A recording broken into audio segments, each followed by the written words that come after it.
This new cola from Mukesh Ambani is trying to kick Coke and Pepsi out of India. This Campa Cola has disrupted the 38,000 crore soft drinks market of India as it has already clocked 400 crores in sales last year. And Ambani is all set to pull off the next Jio in this segment, offering drinks at literally half the prices of Coke and Pepsi. Now, before we look at the three key strategies that Ambani will use to break the Coke-Pepsi duopoly, let's look at why he is moving from oil to beverages in the first place. See, Mukesh and his father Dhirubhai built their fortune on their crude oil refining business. But now there are two problems with that. Firstly, the world is moving to green energy and he wants to diversify. And secondly, he has three children and he wants to give them three different businesses which will ensure that history doesn't repeat itself. So last year, only 54% of their revenue came from their oil to chemical business given to Anant Ambani. About 12% came from their Jio Telecom and digital business handled by Akash Ambani, while 30% came from their retail business headed by Isha Ambani. So Reliance Retail has seen the most rapid expansion in the last few years, and to boost its expansion, it also entered the FMCG segment about 2 years ago. For the unknown, FMCG is daily use items like atta, rice and soap. Now within the FMCG segment, soft drinks have grown to 50% faster than the rest of the products. Also, FMCG items like atta and biscuits are currently available in about 1.2 crore outlets in India, while soft drinks are available in just 40 lakh stores, indicating that the growth potential in cola is huge. So this is why it is a crucial part of Ambani's retail strategy and the reason why he is going after Coke and Pepsi, the undisputed duopoly for 31 years with a combined market share of 80%. Okay, now let's look at the first strategy that he is using, which is acquiring products and people. See, Mukesh Ambani could have easily created a new in-house brand,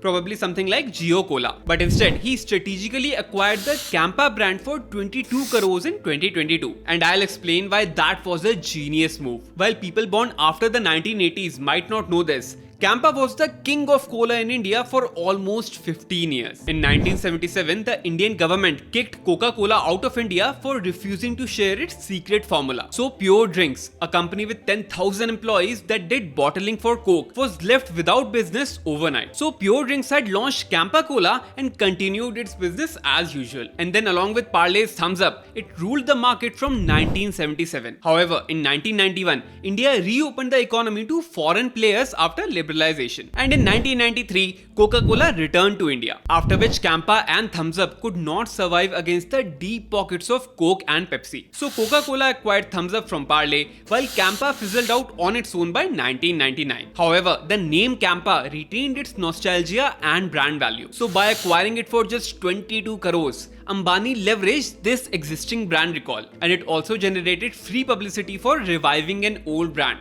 which could easily be worth hundreds of crores. But Campa was not alone. It also acquired others like the 100-year-old Saucio Hajuri beverages, which is insanely popular in Gujarat. However, as I said earlier, the acquisitions were not limited to brands. A year before acquiring Campa in 2022, Reliance also hired the former chairman of Coca-Cola India, P. Krishnakumar, in 2021, who played a big role in establishing Coca-Cola in India for 17 years. And earlier this year, Reliance also hired Prasoon Joshi, the award-winning ad genius who made the iconic Thanda Matlab Coca-Cola campaign in 2003. So you see what he's doing, right? He bought brand names that were already popular and then simply hired the men who built Coca-Cola in India to do it again for him. And with these acquisitions and hirings, Reliance achieved in a few months what took Coke and Pepsi decades to build. Now let's look at the second strategy that Campa is using, which is choking the competition with cheap pricing. See, Ambani has a tried and tested strategy where he bleeds his competition by offering products literally for free, also known as the Jio strategy. 8 years ago, he launched Reliance Jio and disrupted India's telecom market with his deep pockets. Because apart from free calls for life, Jio gave free 4G data for 6 months and then at prices 1/10 of its rivals. So some rivals merged to survive while others were forced to exit the market. And once the competition was flush,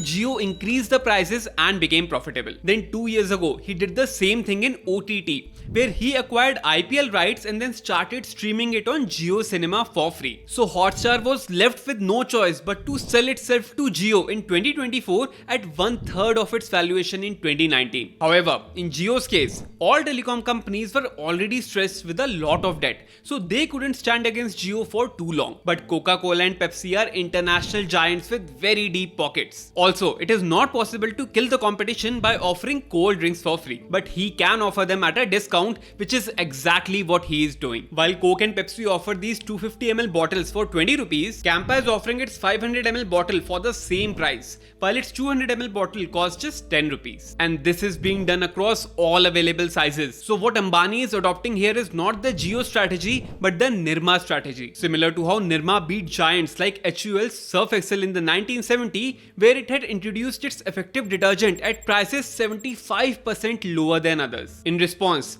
HUL was forced to launch affordable options like Wheel, but Nirma still captured a 60% market share. And that is what Campa is doing as well, trying to woo people by offering prices that are extremely lower than the competitors. And it is already working. Campa has currently launched in just a few southern states, and Coca-Cola recently decided to reduce the price of its 400 ml bottle from 25 rupees to 20 rupees in those states. It has also reduced the price of its 200 ml glass bottle from 50 rupees to 10 rupees in these states. And both Coca-Cola and Pepsi have increased discounts to suppliers as well as spending on marketing. So they are now caught between a rock and a hard place. If they don't decrease prices, they will lose market share to Campa. And if they decrease the prices, they will lose profits, which the US parent companies would not like, while Campa will win either way. Finally, the third strategy that Campa is going to leverage is Reliance Retail's insane distribution network. See, Campa is officially owned by Reliance Consumer Products Limited, which itself is a subsidiary of Reliance Retail, one of the three major sectors that Reliance now works in, as I already explained earlier. And Reliance Retail is trying to become the largest retail player in India,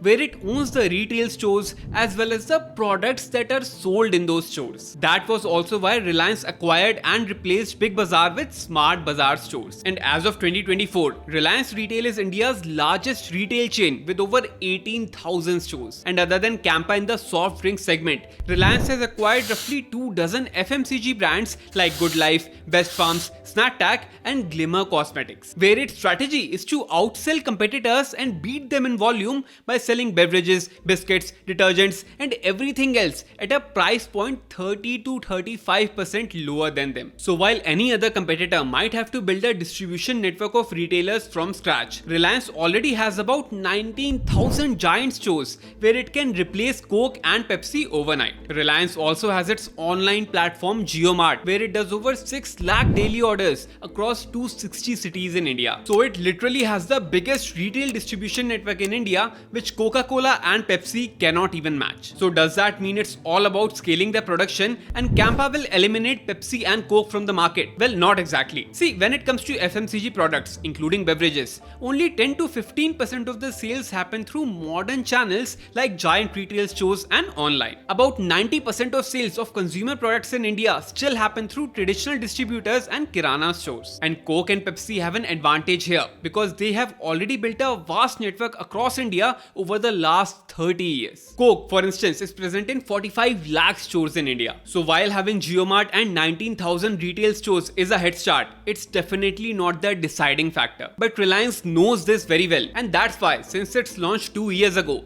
Reliance has also been building a network of integrated small merchants, and it already has over 20 lakh merchant partners today. And what's even crazier is their rate of expansion. They are adding 1.5 lakh merchant partners every single month, aiming to reach 1 crore merchants across 7,500 towns and 5 lakh villages in the next 5 years. That's a lot more than Coke's 45 lakh stores right now. And it is also luring retailers and distributors by offering them higher profit margins. So while other brands typically offer margins of around 3 to 5%, Reliance is offering profit margins of up to 8%. So it is much more lucrative for shops to sell Campa than any other brand. Plus, this also means that Campa is generating a pull among retailers just by its prices. So Reliance will need to spend less on marketing compared to over 2,000 crores that Pepsi and Coca-Cola together spent on marketing last year. Emami took 50 years to reach a revenue of 3,400 crores. Colgate took 80 years to reach a revenue of 5,200 crores, but Reliance Consumer Products clocked 3,000 crores within its first full year of operation. And this is how Reliance's ability to quickly scale operations and bleed the competition with its deep pockets pockets is giving it an edge over 30-year-old giants in India. Therefore, the only reason you are not seeing Campa in your nearby stores right now is that Reliance is still setting up the manufacturing and bottling plants across India. That is likely to be completed very soon thanks to hundreds of crores in investment. And once that is done, we will get to witness one of the biggest business battles of this decade. Two American giants against the richest man of India. If you want to launch your own D2C store, check out the link to my ecom masterclass in the description below. Like and subscribe here and follow me on LinkedIn and Instagram using the links in the description. Until I see you in the next video, goodbye.